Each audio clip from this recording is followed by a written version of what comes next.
क्यों कराना चाहिए और इसे कब कराना चाहिए, कैसे कराना चाहिए, इन सभी बिंदुओं पर आज हम ज्योतिषी कारण तलाशेंगे।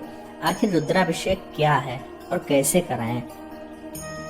सबसे पहले हम यह जान लेते हैं कि जन्म मृत्यु क्यों होती है। शंकराचार्य जी भी वेदांत दर्शन में कहते हैं, जन्माद्यस्य यतः, जगत की जो उत्पत्ति है वो ब्रह्म से हुई है और उसी में ही लय हो जाना है। हम सभी ब्रह्म से आए हैं और ब्रह्म में ही बाद में चले जाएंगे। जैसे हम 20 साल 25 साल के हो जाते हैं, लेकिन आज से 20 साल 25 साल पहले कहाँ थे या 100 साल बाद कहाँ होंगे, तो वो ब्रह्म में ही हमारा लय हो जाता है, ऐसा भारतीय दर्शन मानता है। जो जन्मता है तथा मरता है उसी का भाग्य होता है। आप कुंडली में देख रहे होंगे, जन्म लेना सौभाग्य है और मृत्यु होना दुर्भाग्य है। सीधी सी बात है। कोई जातक मरना नहीं चाहता है भाई, कोई क्यों मरना चाहेगा। संसार के सुख के आगे समस्त छीन लगते हैं। मानव देह दुर्लभ है, इसका अधिक से अधिक सदुपयोग करना चाहिए, पुण्य कार्य करना चाहिए, किसी को कष्ट नहीं देना चाहिए। अगर हम जन्म वाला भाव 1 और मृत्यु वाला भाव 8, जिसको आयु भाव भी कहते हैं, दोनों को जोड़ दें तो 9 बनता है, मतलब भाग्य।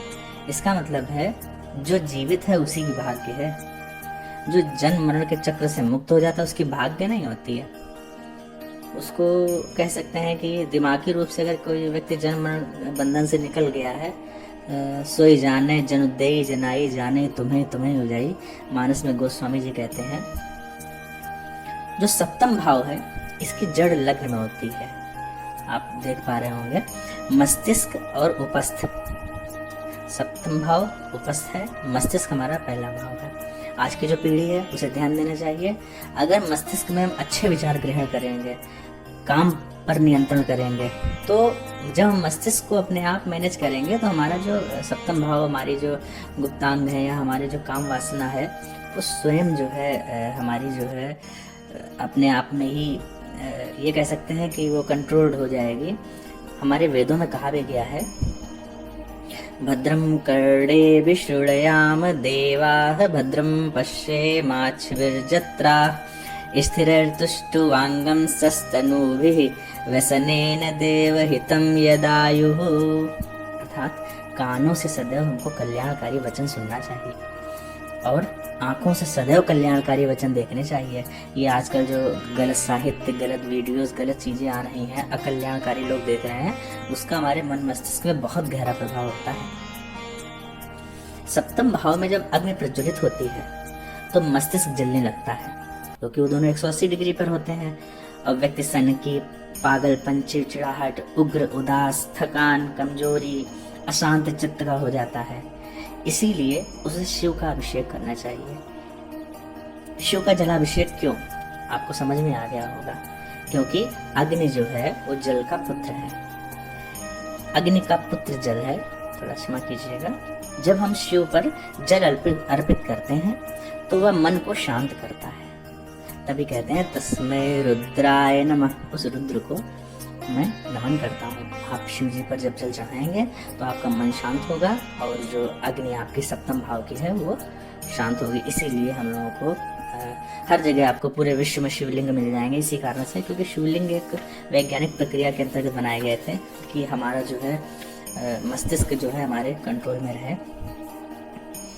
और जो है हम लोग अगर चिंतन करते हैं तो हमारे जो विकार होते हैं वो शांत हो जाते हैं और विचारों में पवित्रता भी आती है। शंकर जी का सबसे बड़ा स्थान सबको पता होगा कि बनारस में है। तो वहाँ पर जो काशी विश्वनाथ जी हैं तो उनके बारे में कहते हैं, सानंद मानंद वने वसंतम आनंद कंदम हत पाप वृंदम वाराणसीनाथ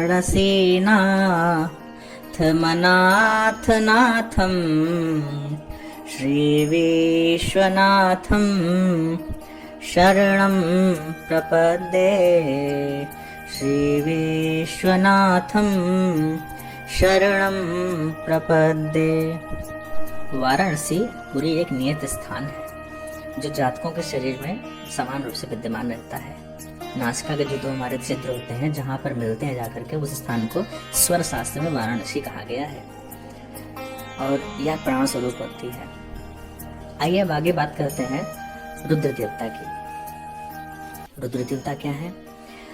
रुद्र हृदयोपनिषद में शिव के बारे में कहा गया है, सभी देवताओं की आत्मा रुद्र में बसती है।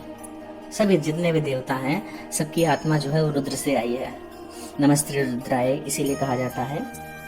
और आप देख पा रहे होंगे जो नवग्रह आप बनाते हैं वो भी सभी रुद्र से आते हैं और जो भी हम देख रहे हैं वो सब रुद्रमय है। ऋतम दुखम द्रावयत नाशयत रुद्र। रुद्र के रूप में उपस्थित शिव हमारे सभी दुखों को शीघ्र ही समाप्त करते हैं। अब रुद्राभिषेक तो आपको समझ में आ गया होगा। अब रुद्राभिषेक के लिए सबसे जरूरी बात होती है वो होती है शिववास। शिववास कहते देखें, आज शंकर जी का जो हमारे ऐसा माना जाता है पुराणों में कि शंकर जी 7 स्थानों पर रहते हैं। उन सातों स्थानों में से कुछ स्थान ऐसे होते हैं जहाँ पर शंकर जी यदि उपस्थित हैं तो हमें रुद्राभिषेक कराना चाहिए। अगर नहीं उपस्थित हैं या जो है दूसरे स्थानों पर जो वर्जित स्थान है वहाँ पर हैं तो रुद्राभिषेक नहीं कराना चाहिए।